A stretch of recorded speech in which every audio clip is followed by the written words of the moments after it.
தற்போதைய அண்மை செய்தி, மசோதாக்கள் மீது குடியரசுத் தலைவர் ஆளுநர் முடிவெடுக்க உச்சநீதிமன்றம் காலக்கெடு விதித்த விவகாரத்தில் தீர்ப்பானது ஒத்திவைக்கப்பட்டிருக்கிறது. அண்மை செய்தியாக நாம் பார்த்துக் கொண்டிருக்கிறோம். மசோதாக்கள் மீது குடியரசுத் தலைவர் ஆளுநர் முடிவெடுக்க உச்சநீதிமன்றம் காலக்கெடு விதித்த விவகாரம் தொடர்பான வழக்கில் தீர்ப்பானது ஒத்திவைக்கப்பட்டிருக்கிறது. உச்சநீதிமன்றம் வழங்கிய தீர்ப்பின் மீது 14 கேள்விகளை குடியரசுத் தலைவர் தனது அதிகாரத்தை பயன்படுத்தி எழுப்பினார். இந்த வழக்கில் தற்போது தீர்ப்பானது ஒத்திவைக்கப்பட்டிருக்கிறது. உச்சநீதிமன்றம் வழங்கிய தீர்ப்பின் மீது 14 கேள்விகளை குடியரசுத் தலைவர் தனது அதிகாரத்தை பயன்படுத்தி கேள்வி எழுப்பியிருந்தார். இந்த வழக்கில் தற்போது தீர்ப்பானது ஒத்திவைக்கப்பட்டிருக்கிறது. இது தொடர்பான கூடுதல் விவரங்களோடு நம்முடன் இணைகிறார் சிறப்பு செய்தியாளர் யோகேஸ்வரன். வணக்கம் யோகேஸ்வரன், இது குறித்தான விரிவான தகவல்.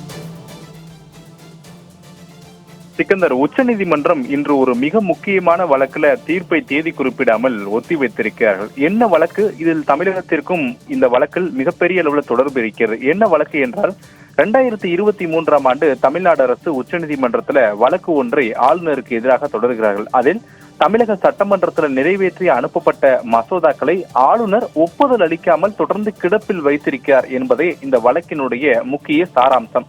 இந்த வழக்கினுடைய விசாரணை என்பது உச்சநீதிமன்றத்துடைய நீதிபதிகள் JP பர்திவாலா மற்றும் R மகாதேவன் ஆகியோர் அடங்கிய அமர்வுல மிக விரிவாக விசாரணை நடத்தப்பட்ட நிலையில நடப்பாண்டு ஏப்ரல் 8ஆம் தேதி இந்த வழக்குல உச்சநீதிமன்றம் தீர்ப்பு வழங்கியது. அந்த தீர்ப்புல மாநில அரசின் மசோதாக்கள் குறித்து 1 மாதத்திற்குள் ஆளுநர் முடிவெடுக்க வேண்டும். அதே போல மாநில ஆளுநர்கள் அவர்களுக்கு இருக்கக்கூடிய அதிகாரங்களை பயன்படுத்தி மாநில சட்டமன்றத்தில் நிறைவேற்றப்பட்ட மசோதாக்களை குடியரசுத் தலைவருக்கு அனுப்பி வைக்கக்கூடிய பட்சத்தில் குடியரசுத் தலைவர் அந்த மசோதாக்கள் மீது 3 மாதங்களுக்குள் முடிவெடுக்க வேண்டும் என உச்சநீதிமன்றம் கால வரம்பு என்பதை நிர்ணயம் செய்திருந்தது. இந்த நிலையிலே குடியரசுத் தலைவர் திரௌபதி முர்மு அவர்கள் உச்சநீதிமன்றத்திற்கு ஒரு கடிதம் என்பதை எழுப்பி இந்த தீர்ப்பு தொடர்பாக 14 கேள்விகளை எழுப்புகிறார். குறிப்பாக மாநிலத்துடைய ஆளுநர் மற்றும் நாட்டினுடைய குடியரசுத் தலைவருக்கு கால வரம்பை நிர்ணயம் செய்ய முடியுமா நீதிமன்றத்தால் என்பதுதான் மிக முக்கியமான கேள்வியாக இருந்தது. இந்த கேள்விகள் தொடர்பாக உச்சநீதிமன்றத்துடைய தலைமை நீதிபதி BR கவாய் தலைமையிலான அமர்வு என்பது இன்றோடு சேர்த்து கடந்த 10 நாட்களாக மிக விரிவான வாதங்களை எல்லாம் கேட்டுக்கொண்டது.